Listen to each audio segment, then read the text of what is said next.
కానీ మీరు ఇందాక మాట అన్నారు. సో వీటికి ఇన్ని ఒక 475,000 కోట్లు ఖర్చు పెట్టారు అన్నారు, బాగుంది. కానీ 6,000 కోట్లు ఏమైనాయి అనేది మీరు 6,00,000 కోట్లు 6,00,000 కోట్లు ఏమైనాయి అది అనేది. కాకుండా మరి రాష్ట్రంలో దొబ్బేసినవి ఉన్నాయి కదా. కానీ మరి ఇక్కడ వీళ్ళు వాలంటీర్ వ్యవస్థకి ఖర్చు పెట్టారని అదే చెప్తారు. ఇప్పుడు నీకు అది రికార్డెడ్గా కొన్ని దొరుకుతాయి.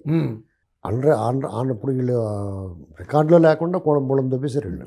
అవి ఎలా బయటకు వచ్చేస్తారు? దానికి ఇప్పుడు వీళ్ళు ఎలాగ దీన్ని రికవరీ చేయాలంటే అధికారులు ఉన్నారు. అధికారులు ఏం ఆలోచిస్తారో ఐఏఎస్ ఐపీఎస్లో ఐఆర్ఎస్లో ఐపీఎస్లో వాళ్ళు ఏంటంటే వాళ్ళకి ఒక ధైర్యం ఉంటుంది.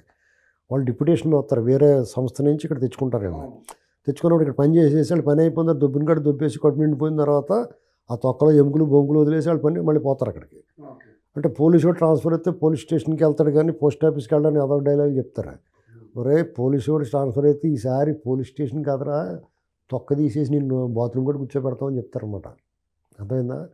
ఒకవేళ వెళ్ళిపోయాడు ఆర్థిక కార్యదర్శి సచ్చినాడు పారిపోయాడు రా అని చెప్పి తీసుకొచ్చి కూర్చోబెడతారు. వాళ్ళ మీద 100 కేసులు పెట్టేస్తారు.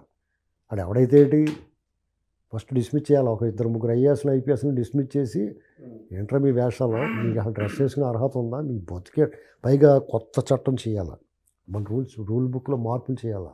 ఐఏఎస్లు ఐపీఎస్లు జడ్జిలు ఇలాంటి వాళ్ళందరికీ పదవులు ఇచ్చేటప్పుడు వాళ్ళకి ఒక రకమైన ప్రత్యేకమైన టెస్ట్ పెట్టాలి.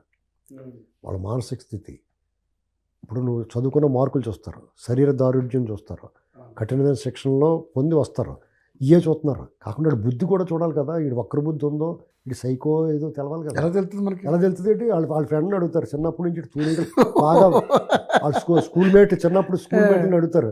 వీడు ఏం చెప్పాడు చిన్నప్పుడు అండి సేవలు పట్టు నలిపేసి కూడా తూనీగలు తోకలాగేసి కూడా అని చెప్పాడు అనుకో, ఓరు బాబు అని చెప్పాడు అబ్జర్వేషన్లో పెట్టాలి. తర్వాత కాలేజీ స్టేజ్కి వచ్చినట్టు అమ్మాయిలు జల్లాగి కూడా అమ్మాయిలు ఎలా గుచ్చి కూడా యాడ్ షీట్ పోసేస్తారండి కూడా ఇలాంటివి ఉంటాయి. తర్వాత శాడిజం, ఇప్పుడు రూముల్లో ఉన్నప్పుడు హాస్టల్లో రూముల్లో ఉన్నప్పుడు తోటి విద్యార్థులతో అవతల బాత్రూంలో ఉంటుంది గడేసేయటం శాస్త్రం ఇవన్నీ గమనించి వాళ్ళ తాలూకు మెంటల్ ఎబిలిటీని గమనించాలి. అది టాస్క్ ఎవరి కోసం చేస్తారో ప్రజల విచక్షణాధికారం కలిగిన వ్యక్తులు ఆ పదవులు అయ్యి. అంటే వాడి తాలూకు బుద్ధిని బట్టి ప్రజల బతుకు ఆధారపడి ఉంటుంది. కాబట్టి అది చాలా జాగ్రత్త తీసుకోవాలి.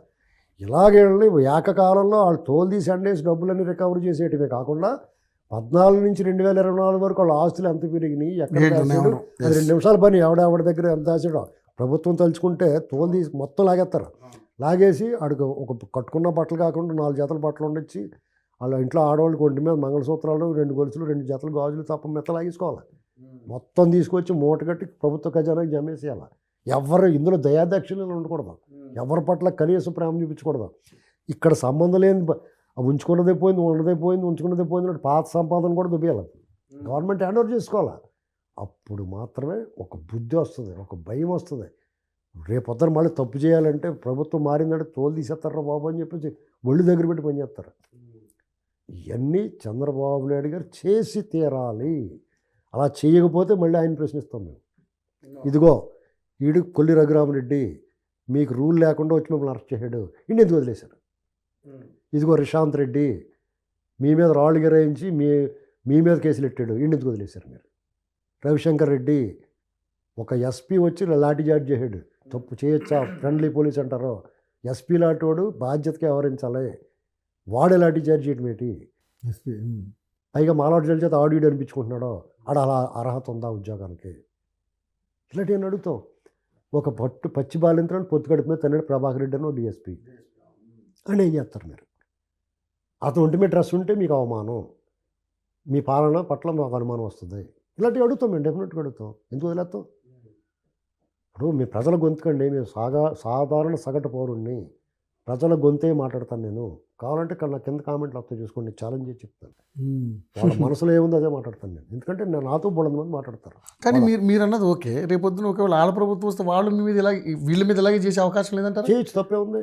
వీళ్ళు నిజంగా తప్పు చేస్తే ఎవడు తప్పు చేసినా చేయాలి. నేను నా నమ్మకం ఏంటంటే చంద్రబాబు నాయుడు గారు కానీ ఈ కూటమి ప్రభుత్వం ఈ దొంగోడంతా చేయరు, అసలు చేయరు. వీళ్ళు భయం ప్రజలకు. ఇక్కడ ప్రజలకు భయపడేవాడు, ప్రజలను భయపెట్టేవాడు 2 రకాలు ఉంటారు. భయపెట్టేవాడు చంద్రబాబు నాయుడు గారు ప్రజలకు భయపడేవాడు. Very simple. ఆయన 14 ఏళ్ళు ముఖ్యమంత్రి చేసాడు, ఈ జగన్మోహన్ రెడ్డి 5 ఏళ్ళు చేసాడు, వద్దురబాబు అనుకునేలా చేసాడు. మీకింత సునామీ తిరుగుబాటు ఎందుకు వచ్చిందండి? వీడు దయ్యంలో కనపడ్డాడు వాళ్ళకి. ఇప్పుడు ఇంట్లో దయ్యం ఉందనుకో, బిక్కుమంటూ ఉంటారు. ఇప్పుడు సాధారణంగా ఆంధ్రప్రదేశ్లో పరిస్థితి ఎలాగుంది, ఒక హంటెడ్ హౌస్ ఉంటుంది, దయ్యాల కుంప, అందులో కాపురం ఉంటారు, అందులో రకరకాల వాళ్ళు ఉంటారు. సపోజ్ నాలటోడు అనుకో, ఓకే, ఇప్పుడు దయ్యాలు ఉన్న సూచనలు అలా కూడా అర్ధరాత్రి అయ్యేటప్పటికి కిటికీ తలుపులు కొట్టుకుంటాం. అప్పుడు నేను ఏం చేస్తానంటే, నేను ముసిగెట్టేసి పడుకుంటాను, అసలు చూడండి. నాకు తెలుసు ఆ దెయ్యం ఎందుకు వస్తే వెళ్తామని. ఇంకోటి ఏం చేస్తాడు, కిటికీ తలుపులు కొట్టుకుంటున్నాయని ఆ తలుపు వేస్తానికి వెళ్తాడు, దాహం వేస్తాడు, మంచిగా తాగి ఆ తలుపు వేద్దామని వెళ్తాడు. ఆ కిటికీలోంచి బయటికి చూస్తుంటే వెన్నెల్లోని ఉయ్యాలు ఊగుతూ ఉంటుంది. నీ అమ్మ ఉయ్యాలు ఊగుతుంది, అందులో ఎవరో కూర్చుని కనపడతారు. ఇదేంటి ఇప్పుడు ఎవరు కూర్చుని ఉయ్యాలు ఊగుతున్నారని బయటికి వెళ్తాడు. బయటికి వెళ్ళేటికి అక్కడ ఉయ్యాల మీద ఎవరు కనపడరు. సర్లే వెనక్కి దిగినోడికి ఇంత దెయ్యం మోకం వేసుకుని కనపడుతుంది, గుండె జారిపోయి పడిపోతాడు. అవునా? అంటే అలా జరిగినాయి ఆంధ్రప్రదేశ్లో. ఇప్పుడు నాలాగా కొంతమంది పడుకున్నారు ఇంట్లో. నేనంటే నేరుగా ఎగ్జాంపుల్ 5 ఏళ్ళ తర్వాత చూసుకుందామని పొద్దున్న మంత్రగాన్ని తెచ్చుకుందామని దుప్పుడు ముసుగేసి పడుకున్నాడు, వాడు తెలిసినాక దెయ్యం ఉందని. కొంతమంది ఏంటి చిన్న గుర్రం చప్పుడు అవుతుంది, చిన్నపిల్లలు ఊగి గుర్రంలాంటి చప్పుడు అవుతుంటే ఏంటి అని వెళ్తే అక్కడ దెయ్యం కనబడి గుండె ఆగిపోయిన వాళ్ళు ఉంటారు. ఇలా ఇదేంటి దీని సంగతి చూద్దామని బయటకు వచ్చి ఆ జైల్లోకి వెళ్ళిపోయిన వాళ్ళు, దెబ్బలు తిన్న వాళ్ళు ఉన్నారు. మొత్తానికి దెయ్యం ఉంది, ఈ దెయ్యాన్ని వదిలిచ్చారు. దెయ్యం వదిలిలాగానే ఈ ఇంట్లో దెయ్యం ఉండిదిరా బాబు అన్నప్పుడు నీకు ఆ ఇంట్లోకి వెళ్తాను భయం వేస్తుందా? ఆ భయం పోగొట్టాలి. ఇప్పుడు ఆ భయం పోగొట్టాలంటే ఏం చేయాలి? నేను చెప్పినట్టు ఈ వైరస్ బ్యాచ్ అందరినీ గదిలో వేసి ఇంకో స్టాంప్ వేయాలి. అంటే రేపు పొద్దున ఎవరన్నా పెట్టుబడి పెట్టాలనుకో, ఈ ఇంట్లో దెయ్యం ఉండిదండి అని చెప్పారనుకో, ఇప్పుడు వాడు ఇంటికి అద్దెకి వచ్చినోడు లేకపోతే కొనుక్కోడానికి వచ్చినోడు ఎందుకు వచ్చిన కూడా బాబు అనుకుంటాడు. కానీ ఆడు ధైర్యంగా ఉండాలి. లేదండి, సీసాలో బట్టి సముద్రంలో పాడేసేవాడు దరిదాపుల్లో రాదు, కావాలంటే మీరు టెస్ట్ చేసుకోండి అని ధైర్యంగా చెప్పగలగాలి. లేదా ఇప్పుడు వాళ్ళు చెప్పేది ఏంటి, జగన్మోహన్ రెడ్డి సమర్థించి వాళ్ళు కొంతమంది చెప్పేది ఏంటి, జగన్మోహన్ రెడ్డి లాంటి ఓడిపోయాడు, భయంకర ఈ దయ్యాన్ని పారదోలేరు. ఇప్పుడు వీళ్ళు పొరపాటు చేయకూడదని నేను చెప్పేది ఏంటంటే, సమూలంగా వీళ్ళ ఛాయలు లేకుండా చేయాలి. లేదా సరే నెగ్లెక్ట్ చేసి అభివృద్ధి, పోలవరం, అమరావతి అనుకుంటే వీళ్ళు కాలం గడిపేశారనుకో, ఆ దయ్యాన్ని చంద్రముఖి సినిమాలలో గదిలో వేసి తాళం వేసేసి దానికి ఏదైనా అరుంధ సినిమాలలాగా సమాధి కట్టేసి కొట్టి వదిలేశారనుకో, ఎప్పుడో ఒకప్పుడు ఎవడో ఒకటి తెస్తాడు మళ్ళీ దాన్ని. మళ్ళీ మామూలు కథ మామూలే. ఇప్పుడు సమాధి బద్దలు కొట్టుకుని వచ్చే అవకాశాలు ఉన్నాయి. చంద్రముఖి సినిమాలో తలుపు తీసేరు లేదా, రారా అంటే వచ్చేసింది కదా, అవునే కదా. అలాగే పశుపతి గడ్డ బయటకు వచ్చేసాడా. కాబట్టి ఏం చేయాలి, దరిదాపుల్లో వీళ్ళు కనపడకుండా రాజకీయం ఒక చిత్రం ఈ జగన్మోహన్ రెడ్డి అనేటువంటి కనపడకూడదు, ప్రజలు సహకరిస్తారు మీకు. ఎందుకంటే ఇతను ప్రతిరోజు తప్పు చేసాడు, ప్రతి వర్గానికి తప్పు చేసాడు, ప్రతి వర్గానికి ద్రోహం చేశాడు, అన్యాయం చేశాడు, దుర్మార్గం చేశాడు, నరకం చూపించాడు, భవిష్యత్ అంధకారం చేశాడు.